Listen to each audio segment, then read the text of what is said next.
Bonjour, alors c'est un 1er mai un petit peu particulier aujourd'hui. Comment est-ce que vous avez réussi à organiser ça, notamment avec la police, la ville?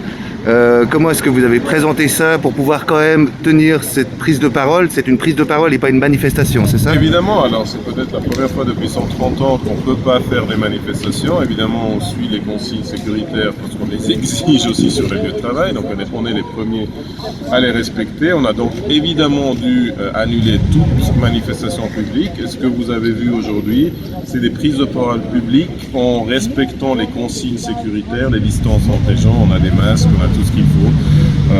On a été plus que 5 et on a pu profiter, j'ai envie de dire, de la bienveillance des forces de l'ordre qui nous ont laissé faire tout en sachant que nous allons assumer la responsabilité de garantir les mesures sécuritaires par ailleurs. D'accord. Et au niveau de la ville, alors est-ce que vous aviez annoncé ça à la presse, à la ville? Comment est-ce que vous avez préparé la chose? On a annoncé bien évidemment qu'on allait, parce que le pont appartient à la ville, donc c'est clair, on a demandé l'autorisation, on a informé les autorités de notre parcours. On n'a pas demandé des autorisations parce que pour des conférences de presse, d'habitude on ne demande pas d'autorisation. D'accord, donc ça a été présenté en fait comme une conférence de presse aujourd'hui. Pourquoi vous posez ces questions? Non, mais je suis curieux parce que c'est vrai que c'est un attroupement quand même d'une trentaine de personnes. C'est vrai qu'il y a un effort de toute la population et là, je veux dire, c'est aussi important de défendre le droit de manifester, le droit de prise de parole. Je pense qu'on vit des moments historiques. Et voilà, et c'est vrai que vous avez dû un petit peu réagir en tant que comité organisateur à toute cette problématique. Et à ce niveau-là, c'est intéressant de voir un petit peu quelles ont été les possibilités. Le monde nous regarde quand même, hein. Il y a des pays comme la France où ils n'ont même pas le droit de sortir dans la rue. Oui, mais vous savez, alors c'est pas la première apparition publique qu'on organise durant le confinement. Les syndicats ont organisé tout au long de ces semaines des moments de prise de parole publique parce que ça nous semblait très important de faire. On a fait systématiquement autour de la réouverture des chantiers. Parce que c'est là où nous avons identifié des très très gros problèmes de non-respect de mesures de sécurité avec des effets sociaux qui sont évidents. C'est une chose, travailler en home office à la maison sans contaminer personne. Une autre chose, c'est d'être obligé d'aller sur les chantiers tous les jours si on n'a pas les mesures de protection. Là, on est intervenu publiquement à plusieurs reprises dehors à plus que 5 personnes. On a fait pour dénoncer toute une série de situations où les gens aujourd'hui souffrent énormément de la crise sanitaire parce qu'elle n'est, malgré tout ce qu'on dit, pas égale pour tout le monde. On n'est absolument pas dans le même bateau. Elle frappe différemment selon où on se situe dans la société. Les syndicats ont cette responsabilité de dénoncer publiquement ce qui se passe aujourd'hui, là où on ne va pas forcément regarder, c'est-à-dire sur les lieux de travail. Donc on l'a fait systématiquement, on va continuer à le faire systématiquement. On a la responsabilité, on l'assume, de respecter nous-mêmes les consignes sécuritaires, bien sûr.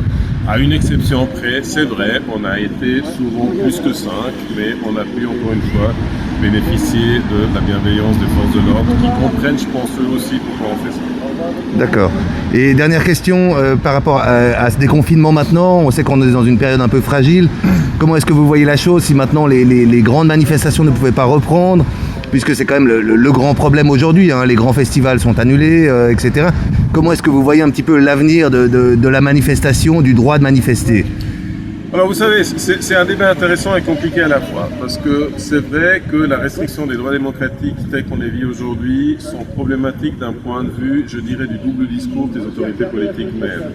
D'un côté, il y a les manifestations publiques que vous venez de citer qui sont interdites, d'ailleurs avec un contrôle relativement strict, y compris sur comment les gens, durant leur temps libre, bougent. Il y a 400 personnes, 400 forces de l'ordre tous les dimanches sur les quais pour faire en sorte que les gens ne sortent pas en groupe.